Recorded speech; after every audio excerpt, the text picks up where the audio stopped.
Welcome to this explainer. Today, we're diving deep underground to see exactly why skipping fall aeration, especially around the Charlotte area, could quietly be suffocating your tall fescue lawn. If you live anywhere around Charlotte, Huntersville, Cornelius, Davidson, or really the greater Lake Norman area, you know for a fact that fall is a highly anticipated time of year. But, for your lawn, fall is way more than just a nice break from the heat. It is absolutely its vital recovery season. So today, we're going to explore the hidden costs of leaving your soil compacted and why addressing this invisible problem is literally the key to getting a thriving, vibrant yard. Okay, let's look at our roadmap for today. First, we'll cover the post-summer hangover, then the hidden costs of skipping, followed by aeration and overseeding combined. After that, we'll look at the 30-day soil reset, and finally, wrap up with why preventative care wins. All right, jumping right in with part 1. The post-summer hangover. We all know the feeling of a long, hot southern summer, right? But we honestly rarely think about what it does to the ground right beneath our feet. After months of intense heat, drought, and heavy traffic around Lake Norman, your cool season fescue is just exhausted. Actually, by August, North Carolina clay can feel like a solid slab of concrete. It's tough. These summers are incredibly stressful for tall fescue because fundamentally, it's a cool season grass. It's out there battling high temperatures, suffocating humidity, crazy disease pressure, and wildly inconsistent moisture from those sudden heavy downpours. Now, combine all those environmental stressors with the literal physical weight of lawnmowers, kids playing out back, general foot traffic, and your once lush turf is left thin, stressed, and super vulnerable. But the real kicker? The damage isn't just what you see on the surface, it's what has happened to the very structure of the soil itself. Let's zoom in for a second on a really vital concept called pore space. When heavy clay compacts, it literally crushes these tiny air pockets, essentially suffocating your lawn's root system. Charlotte area lawns are pretty famous for dealing with heavy clay soils. On one hand, clay can actually hold water extremely well, but on the flip side, compacted clay creates this massive biological bottleneck. You see, healthy soil actually relies on a very delicate, absolutely crucial balance of water-filled and air-filled pores. When heavy foot traffic and those pounding summer storms beat down on your lawn, the soil compacts, and those crucial microscopic spaces are reduced to almost nothing. Oxygen can't reach the root zone, water stops moving through the soil profile, roots literally lose the physical space they need to expand, and essential nutrients just get trapped. Which brings us to our second topic, the hidden costs of skipping. The consequences of skipping this vital fall step? Well, they usually don't show up the very next day, but they will absolutely haunt your lawn for months to come. Ignoring compaction leads to these 5 hidden underground crises. First off, the soil just stays compacted. If you skip aeration, you're asking your roots to survive in the exact same crushed, crowded environment. Second, your fescue struggles to recover. Fall is when temperatures finally cool down and favor fescue growth, but if the soil is essentially a brick, the plant can't take advantage of the weather. Third, overseeding totally fails. Throwing seed on top of rock-hard soil is just throwing money away. Seed absolutely needs soil contact to establish. Fourth, water runs right off the dense surface instead of sinking in. And fifth, your roots physically have less room to grow, which weakens the entire foundation of your lawn for the whole next year. Just think about the difference here. Compacted soil forces water to wash right off the surface, while aeration literally opens up channels for water to soak deeply into the root zone, where it actually belongs. Have you ever stood out in your yard during a rainstorm, or maybe while your sprinklers were running, and just watched the water sheet across the grass and straight down the driveway? Yeah, that is compaction in action. When the surface is dense and sealed up, water just takes the path of least resistance, moving laterally across the lawn. But core aeration punches right through that crust, creating physical channels that dramatically improve water infiltration. This is a total game changer, especially for parts of your yard that get heavy foot traffic or have a notorious history of poor drainage. A truly beautiful lawn doesn't start at the blades. It starts way below the surface.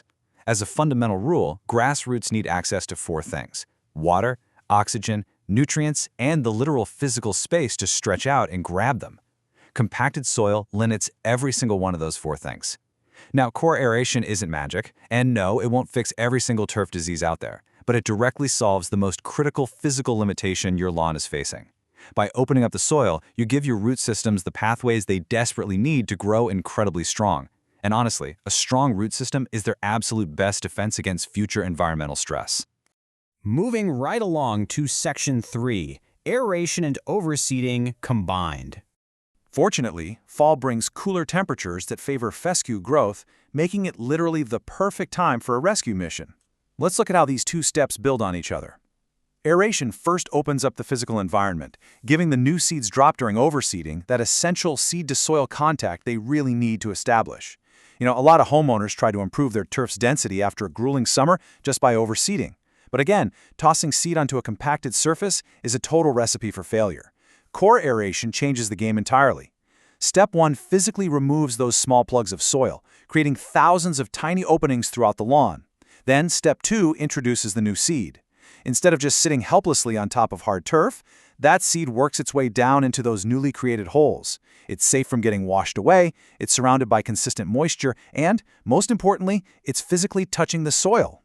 Aeration improves the environment, and overseeding introduces the new life. Together, they completely rebuild a thinning lawn.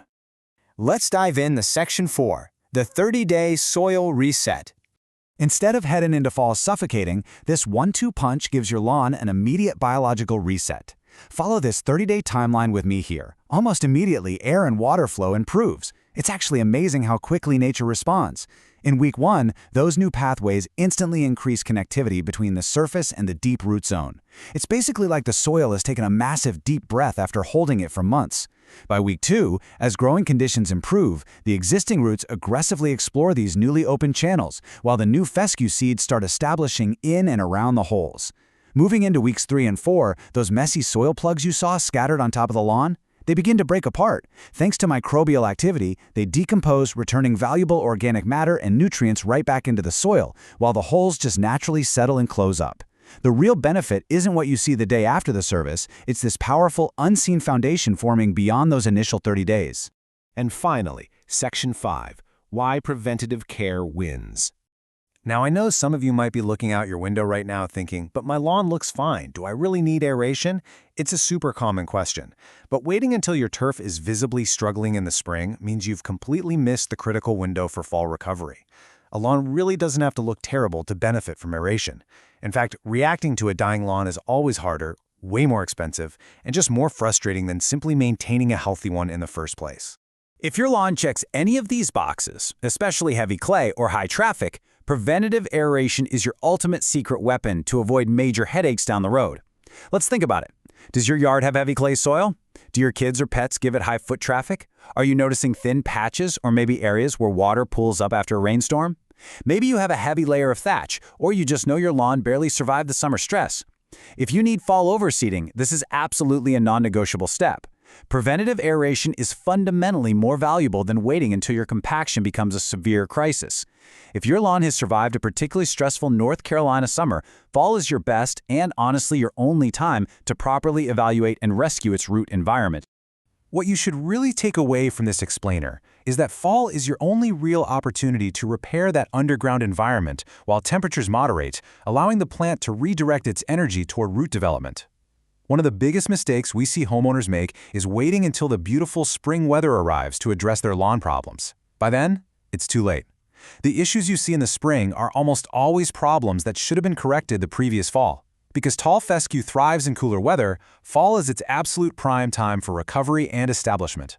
Taking action now sets your lawn up for success not just for this winter, but for the grueling summer that will inevitably return next year. It's just the core of any smart, long-term lawn care strategy. So, I'll leave you with this final thought to chew on. Are you going to let your lawn slowly, quietly suffocate in compacted clay this winter, or are you ready to unlock its true potential and give it the breath of fresh air it desperately needs? The choice is entirely yours, but now you understand exactly what is happening right beneath the surface. Don't let compaction steal the health and beauty of your yard. Thanks for joining me on this explainer, and hey, here's to a healthier, stronger lawn this fall.